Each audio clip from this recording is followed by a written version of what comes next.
Thanks for being here. Subscribe to Cheating Stories Best, so you don't miss new stories. Traitors strike at the moment when you've done it expected at all, but there is such a thing as karma.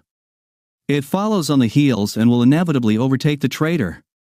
Gentlemen, a story about treason and payback for it. When I was growing up in a small American town, life was uncomplicated, and ambition was encouraged in every way. My parents, John and Mary, were hardworking people who believed very much in the power of love and education. They instilled in me strong moral principles and motivated me to pursue my goals. Already as a child, I had a strong desire for knowledge. I excelled in my studies, constantly getting top grades. From my youth, I had high aspirations and spent my free time in a productive way, striving to ensure a bright future for myself. I recall devoting endless amounts of time to reading, as my inquisitive nature pushed me to delve deeper into the realm of knowledge. My parents understood my craving for education and gave me strong support. They often read to me before going to bed, revealing to me the world beyond my own life. As I grew older, my aspirations became clearer. I decided to join the army and contribute to the country. The stories of courage and valor that history is full of captivated me. I long to be part of this great legacy and make a positive impact on the world. The exploits of the military have always inspired me, and I have sought to serve my nation to the best of my ability. To achieve my goal, I knew I had to try harder. The scholarship was my life-saving support, allowing me to continue my education without financial pressure from my parents. I immersed myself in my studies, devoting every spare minute to expanding my knowledge and abilities. The day I received my acceptance letter to a respected military college was my moment of immense victory. My heart overflowed with pride when I realized that my diligence had paid off. Moving toward my goals, I had the opportunity to show my abilities in a competitive environment. Training in a military college was difficult but enjoyable. The hard training stressed me to the limit, both physically and mentally. I learned the importance of discipline, teamwork, and perseverance. I developed strong bonds with my peers, united by a common goal and passion for creating a positive outcome. The military college was a rigorous institution that demanded a lot from me. I had to work hard mentally and physically to prove my worth and get a position that matched my abilities. As I progressed toward my goal of service, I had to make tremendous efforts to excel academically and physically. In due course, I graduated with honors, receiving commendation for my continued dedication and commitment. This moment was a cause for great pride for my parents, who were my faithful assistants throughout my journey. The joyful smiles and tear-filled eyes of my loved ones told me they were proud of my accomplishments. When I entered the military service, I plunged into my duties with great zeal. Each day brought new challenges, but I persevered through them, driven by a deep sense of mission. The camaraderie among my fellow soldiers was very palpable, and we formed a cohesive unit united by a common purpose. In the midst of the chaos and rigors of military life, I remained committed to the defense of our nation's freedom. But in the midst of this difficult environment, I found solace in the company of an extraordinary woman named Sarah. She was a bright and compassionate person who shared my passion for adventure. We met during a break from work, and over time, a deep bond developed between us. As we faced the hardships of military life side by side, our bond grew stronger amidst the chaos. We treasured stolen moments and found warmth in each other's arms. In the toughest of times, we gave each other dependable support and sympathy. As our feelings for each other grew each day, we decided we wanted to spend the rest of our lives together. We had the pleasure of introducing our families to each other, and to our joy, they welcomed us with open arms. The love and approval we received from both sides reinforced our belief that we were destined to be together. Blessed with the support of our family, we embarked on a wonderful journey of marriage. Our wedding day was a joyous celebration of love, unity, and the shared aspirations we had for our future. In the presence of our loved ones, we pledged to support each other at all times, believing that together we could overcome any obstacle. Sarah and I created a life filled with happiness, laughter, and solid support. We rejoiced in each other's successes and found comfort in difficult moments. Our marriage was built on shared ideals and goals, providing a solid foundation for our relationship to thrive. The first few months of our marriage remain in my memory as a time of boundless love, laughter, and endless possibilities. Sarah and I were immersed in our own world of happiness, where each day seemed to be better than the last. I believe that we were the very essence of happiness. As time passed, I noticed subtle changes in Sarah's behavior, small details that didn't make sense. She seemed less interested in getting a job or helping us financially. At first, I didn't pay attention, assuming that she needed time to adjust to our new life together. Marriage is a significant change, and it takes time for both of us to get used to our roles. But as time passed, it became obvious that Sarah was completely dependent on me. I was the sole breadwinner, paid the bills, and managed all of our financial expenses. That kind of responsibility put a lot of pressure on me. Despite this, I was committed to Sarah and was willing to do whatever it took to strengthen our relationship. The day that changed everything came when I received my transfer order from the Army. It was a difficult moment when I realized that I would be separated from Sarah for a long time, but the service called, and I had no choice but to accept. Unfortunately, I couldn't take her with me because there was fighting in the area of deployment. So, I packed my things and prepared to leave. The day of my departure was bittersweet as Sarah stood beside me as we said goodbye, her eyes filled with tears. We vowed to remain faithful and to keep our love alive no matter how far apart we were. I had no idea that this separation would set in motion the events that would change our lives forever. A few weeks after I left, Sarah called me, her voice full of excitement. My heart raced when Sarah said, "Honey, I'm pregnant." A wave of joy swept over me at the thought of becoming a father, holding my baby in my arms, and showering her with affection. Although I was sad to hear the news over the phone and not be there for her, I understood the importance of my job and its demands. Fortunately, luck smiled on us, and shortly after Sarah gave birth, I received the news that I was being transferred back to my home state. The moment was perfect. I longed to see my wife and newborn baby again, and images of their faces flashed in my mind during the long journey home. Finally, the day came when I set foot on the soil of our home state, a mixture of anticipation and fatigue throbbing in my body.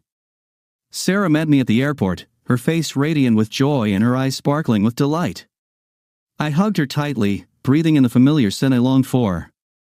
I arrived home and could no longer suppress my impatience. I begged Sarah to show me our baby. I anticipated seeing a miniature version of ourselves, a stunning combination of our affection and devotion. As soon as she walked into the room with the baby in her arms, my world was turned upside down. The baby was not what I expected, with dark curly hair and skin much darker than mine. I was shocked. The realization hit me like a ton of bricks. My wife had given birth to a mixed-race baby. I was filled with raging anger, feeling completely betrayed and cheated. The shock of it all was overwhelming. I was completely perplexed. Questions flashed through my mind, each one more painful than the last. How could Sarah keep this from me? Who was the father of this child? At that moment, I couldn't even think about the fact that the child was my own. Instead, I exploded in a fit of rage, hurling accusations of infidelity and deceit at Sarah.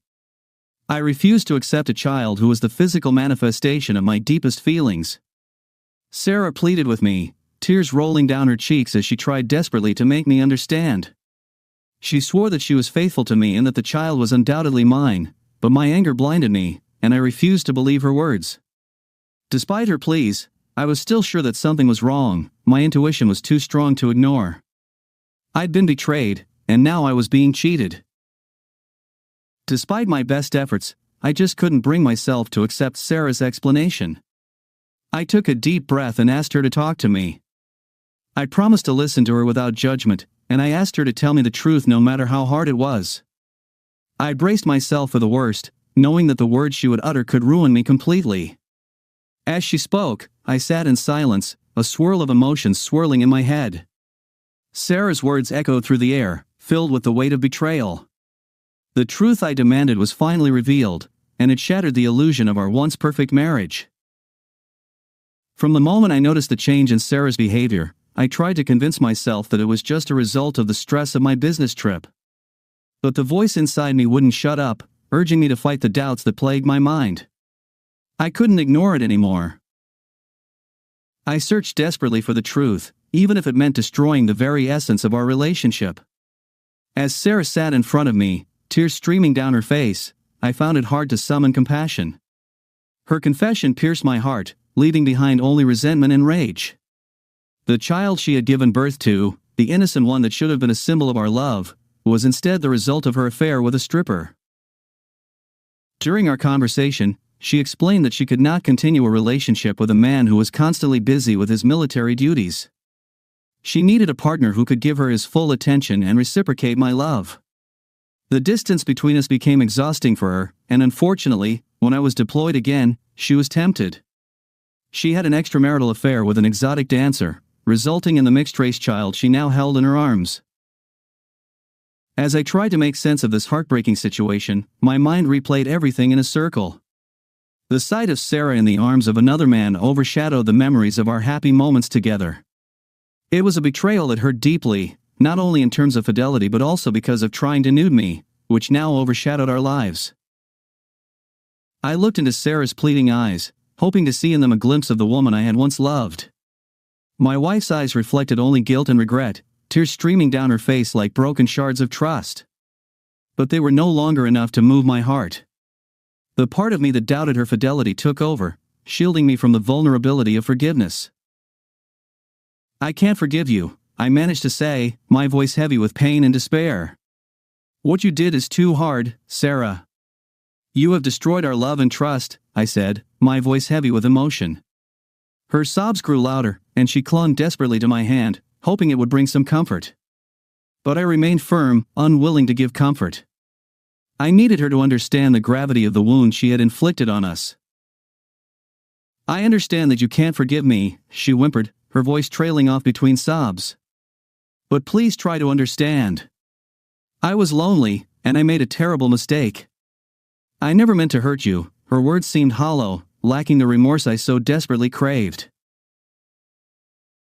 How could I believe her when the very foundation of our relationship was crumbling under her feet? Memories of her in another man's arms tormented my thoughts, and forgiveness seemed an insurmountable obstacle. "You made a choice, Sarah," I replied, bitterness evident in my voice.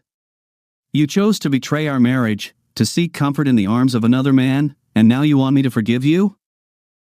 How can I trust you again?" The room fell into an awkward silence as the weight of our broken vows choked the air.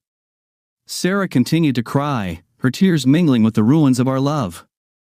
I watched as she struggled to find the words, her voice choked with regret. Her voice trembled as she spoke. "I am aware that I can't undo what I have done. However, I love you and am prepared to make things right. Please don't abandon us." Despite her plea tugging at the remaining love I had for her, my anger and resentment were too strong. "You made a choice, Sarah. I can't go on like this. Our marriage is ruined, irreparably damaged by your actions. Even time cannot heal." I asked her to pack her bags and go to her parents' house or wherever she wanted to live. Tears streamed down her cheeks as she realized the gravity of her mistakes. The room was filled with sadness, and the only sound was her sobs. The love that had once surrounded us seemed a distant memory, only a ghost of what had been between us. As I left Sarah, I wondered if I could ever forgive her. The wounds were too deep, and the pain too sharp. I began the journey of healing that would ultimately decide the fate of our shattered lives. The way forward was hazy, but one thing was clear: I did not want to accept the child as my own. This innocent life brought into existence through deceit and betrayal deserved to know the truth, however painful. With each step, I promised to rebuild my life with the dim light of hope and the courage to accept the undeniable truth. After Sarah packed up her things, her parents came to pick her and her baby up. They looked into my eyes with regret and shame, but I remained undeterred. I could not forgive her for destroying our love. The next day, Sarah called me repeatedly, but I didn't want to hear from her and blocked her everywhere. I wanted to move on with my life and never think of this woman again. 2 weeks later, I returned to duty, where I was sent to another state where military action was taking place. This trip helped me to mend my wounds and forget my grief. 6 months later, I returned home in a better emotional state. I no longer remembered Sarah's betrayal. So often, one day while I was shopping, I met Sarah's mother. When she saw me, she began to cry bitterly and told me that the stripper with whom her daughter had cheated on me did not accept the child and told her never to see him again. Unsure of how to continue living without a livelihood, Sarah became emotionally depressed and stopped taking care of her newborn child. She found solace in illegal drugs, leaving the child's care to her parents. Sarah had not been home for weeks, and it was difficult for her elderly parents to care for the baby. Eventually, they had to put the child in an orphanage. A month later, when Sarah showed up at her parents' house, she didn't even remember her daughter. She was in dirty, ragged clothes with bruises on her arms and under her eyes. Her parents no longer saw this woman as their beautiful and loving daughter. When they offered Sarah a course of therapy, she refused and went to her room. Sarah's parents had gone away that day for an important event, and when they returned in the late evening, they found that neither Sarah nor her mother's jewelry was at home. Sarah had robbed her own parents and absconded. The thawing parents later learned that Sarah had been taken into custody for multiple thefts, where she would have to spend many years of her life. Once she took a step the wrong way, Sarah completely ruined her life and caused great suffering to many people. Thank you for listening to this story. Now here is another exciting story for you to read. In my 35 years, I am happily married to my high school sweetheart, Emma. Together we are the proud parents of two beautiful sons, one 5 years old and the other 3 years old.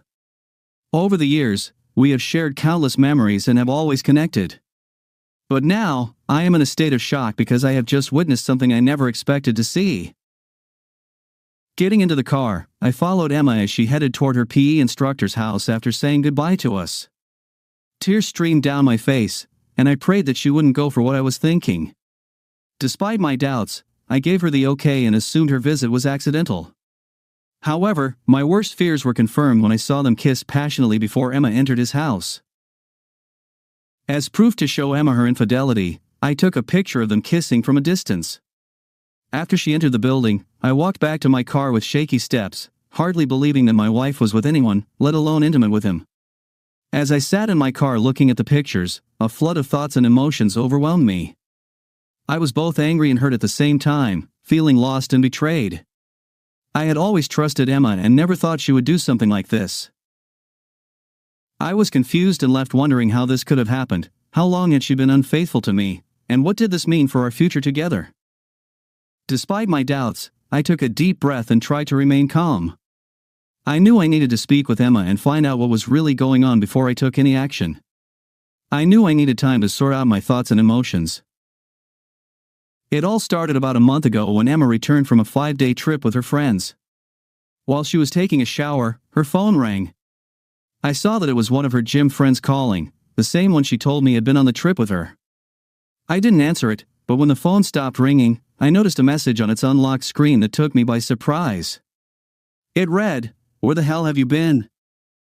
I hadn't known what to do for the last 5 days. In a state of confusion, my eyes fell on Emma's luggage. Without thinking, I unzipped her luggage and went through her things. As I rummaged through her things, I came across a stack of contraceptives at the bottom of her luggage.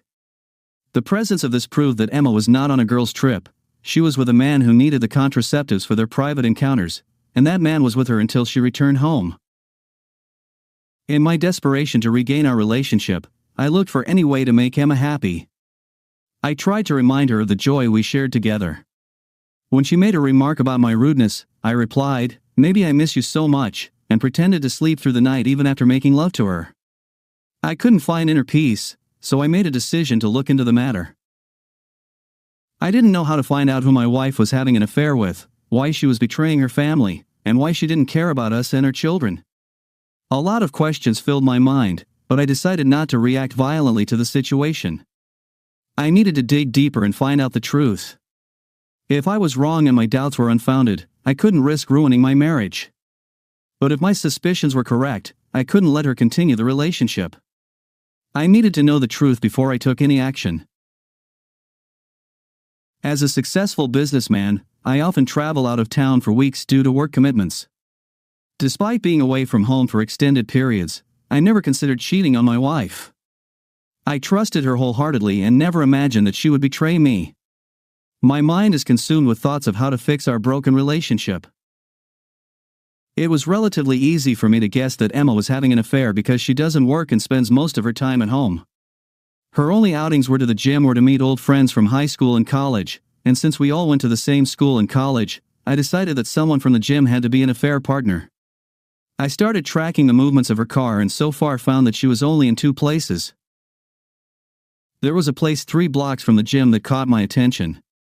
Upon investigation, I discovered that it belonged to the owner of the gym, who turned out to be the same man who had instructed my spouse. I recognized his name from her constant chatter about him, and after checking her phone, confirmed it. She kept his number under her name. Shockingly, her love conversations with him were still saved, and I had been monitoring her phone for a month without noticing it. During the last month, I had to cancel business trips more than once, which made it difficult for my spouse to meet her lover. I felt like I was living with a complete stranger because she seemed completely normal. She lovingly communicated with me and took care of the children, but I couldn't help but keep an eye on her when she wasn't home. It's difficult to tell if she's seeing someone else because of her acting skills. I was unaware of how skilled she was at pretending. I found out they planned to meet at his place by checking their chat. In the past, I was naive enough to seek advice from friends, family, or professionals when I was at the gym to coexist with our feelings and find a way out. I was willing to consider couples counseling or therapy to resolve the issues in our relationship and move on. But after seeing her openly hugging him today, I decided to end this type of family. My emotional well-being is my top priority right now, and the way I decided to end the relationship should reflect that. It will certainly be a difficult time for our children, but with the right support and direction, they would become more resilient. When I got home, my thoughts swirled through my head, and anger built up in me as I stumbled across some unexpected images. This prompted me to devise a plan of revenge against the cheaters to shame them. I carefully monitored their actions and gathered a considerable amount of evidence against them. Even if my wife was unfaithful, I would not retaliate in secret. I would publicly ruin her life in ways she never thought possible. I was waiting for the right moment to put my plan into action, and it presented itself when Emma informed me about their 2-year anniversary party at the gym. I asked her if I could join her at the event, but she started looking for excuses. I decided not to insist on it and turned the conversation to another topic. When I arrived at Emma's gym, I introduced myself to the staff as her husband.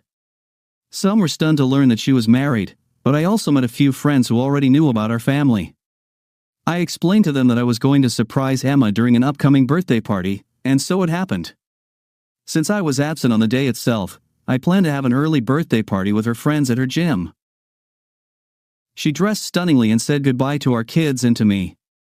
I followed her to the gym and stealthily went inside, making my way to the technical room where the staff was awaiting my arrival. I warned them ahead of time that I would provide a flash drive with our most treasured memories of our family that would be presented at the event. After watching the video, we planned to surprise Emma. After handing over the flash drive, I joined the party. Emma and her instructor were shocked to see me as he had his arm around her waist, and she was standing very close to him as if they were a couple. When I signaled the technician, the video started playing, and my voice said, "This is for you, Emma." Their pictures flashed on the screen, and everyone, including Emma and her instructor, expressed fear when they saw them. I approached Emma and regretfully told her that she lived in a state where an unfaithful spouse would receive no financial compensation in the event of divorce. Then I turned my attention to her teacher and told him that I had made arrangements to prevent him from getting a job in that state. Emma erupted with anger, her voice trembled, and she burst into tears. But I found comfort in the fact that she was ashamed and begged me not to destroy our marriage for the sake of the children. In the end, I found comfort in this situation.